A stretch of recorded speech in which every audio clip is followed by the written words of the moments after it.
दिसंबर का महीना था। सर्दियां अपने पूरे जोर पर थीं। हर किसी की नाक में सर्दी ने दम कर रखा था। जहां देखो वहां सिर्फ बर्फ ही बर्फ थी। सभी जंगलवासी अपने घरों में दुबके आग सेक रहे थे। तभी बाहर से एक आवाज आई। सुनो जंगल वासियों, एक बहुत बड़ा बर्फीला तूफान हमारे जंगल की ओर आ रहा है। यह तूफान 2-3 दिन में यहाँ पहुँच जाएगा। जिसे जो भी इंतजाम करना हो आज ही कर लो और सब लोग संभल कर रहना। यह कहकर खबरी वहां से जाने लगा। तभी रानो बोली।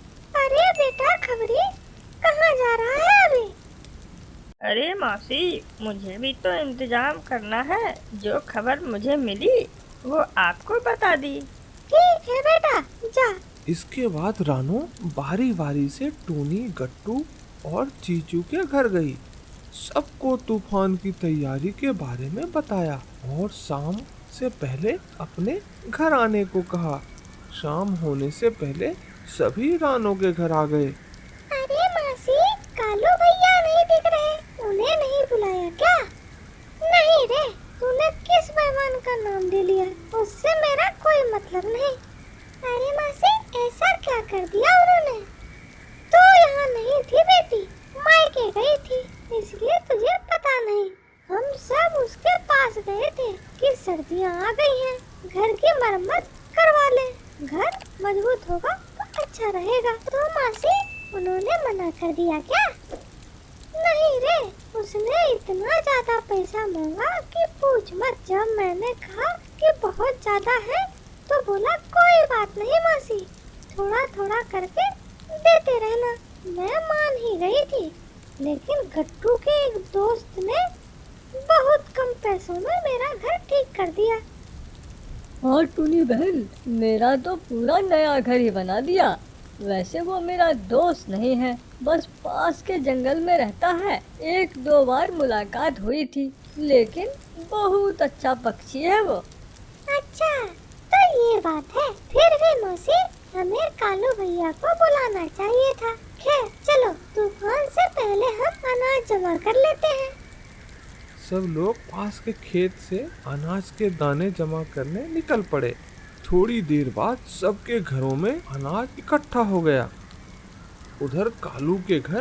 कालू जी, पता है, आज राना मौसी के घर सारे पक्षी आए थे, हमें नहीं बुलाया। अरे वही तूफान वाली बैठक रही होगी।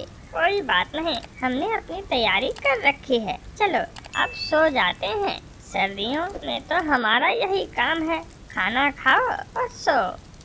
दोनों बातें करते करते सो गए। रात गहरी हो चुकी थी। अचानक हवा तेज चलने लगी। कालू की नींद खुल गई। अरे लगता है तूफान पहले ही आ गया। हाँ हाँ, आवाज से नींद खुल गई मेरी। भगवान करे जल्दी खत्म हो जाए, वरना रानू मौसी और गट्टू भैया का नया घर शायद इसे झेल नहीं पाएगा। हाँ, उस धोखेबाज ने सबको बातों में फंसा लिया। खैर ऊपर वाले से प्रार्थना करता हूँ सब ठीक रहे। तभी दरवाजे पर खटखट की आवाज हुई। सुंदरी ने दरवाजा खोला तो सामने गट्टू खड़ा था। अरे गट्टू भैया, क्या हुआ? सब ठीक है ना? कालू जल्दी चल, कालू को बुलाओ। मौसी का घर गिर गया है और वो उनके नीचे दब गई है। कालू तुरंत भागा। कालू और गट्टू ने मिलकर जैसे तैसे लकड़ियां हटाई और रानो मौसी को बाहर निकाला। अरे गट्टू, चलो इन्हें तुम्हारे घर ले चलते हैं, इन्हें चोट लगी है। नहीं कालू, तुम्हारा घर पास है, वहीं ले चलते हैं। दोनों मौसी को कालू के घर ले आए। वो बेहोश थी, लेकिन सौभाग्य से उन्हें कोई गंभीर चोट नहीं लगी थी। रात जैसे तैसे बीती। सुबह मौसी को होश आया और उन्होंने सारी बात बताई। कालू बेटा, मुझे माफ कर देना, मैंने तुम्हें गलत समझा। उस धोखेबाज ने मेरा घर घटिया लकड़ियों से बनाया था, इसलिए तूफान में गिर गया। मौसी, मैंने तो तभी कहा था, लेकिन आपने मेरी बात नहीं मानी। कालू मुझे भी माफ कर दो। सस्ते के चक्कर में मैंने भी तुम पर भरोसा नहीं किया। कोई बात नहीं गट्टू, तुम्हारा घर तो नया बना था ना, वो तो ठीक ही होगा। क्या बताऊं भाई, मेरा घर तो मेरे पहुंचने से पहले ही गिर गया था, इसलिए मैं मौसी के घर आया था। वहाँ उन्हें दबा देखा तो तुम्हारे पास भाग कर आया। अरे हम तो बच गए, वरना आज सब बहुत दुखी होते। अब घबराने की कोई बात नहीं मौसी, आप यहाँ सुरक्षित हैं। मौसम ठीक होते ही मैं पहले आपका घर फिर गट्टू के घर की मरम्मत कर दूंगा। तब तक आप दोनों यहीं आराम से रहिए। बेटा मैं बहुत गलत थी, मुझे माफ कर दो। मैं थोड़ा थोड़ा करके तुम्हारे पैसे चुकाती रहूंगी। हाँ कालू भाई, मैं भी। कोई बात नहीं मौसी, हम सब उसी एक परिवार की तरह हैं।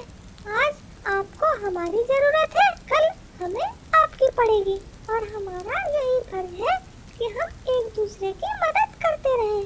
सब बातें करते हुए तूफान के शांत होने का इंतजार करने लगे। अब जंगल में सब ठीक था और सारी गलतफहमियां दूर हो गई थी। दोस्तों, अगर मेरी कहानी आपको अच्छी लगती है तो चैनल को लाइक और सब्सक्राइब करना ना भूलें।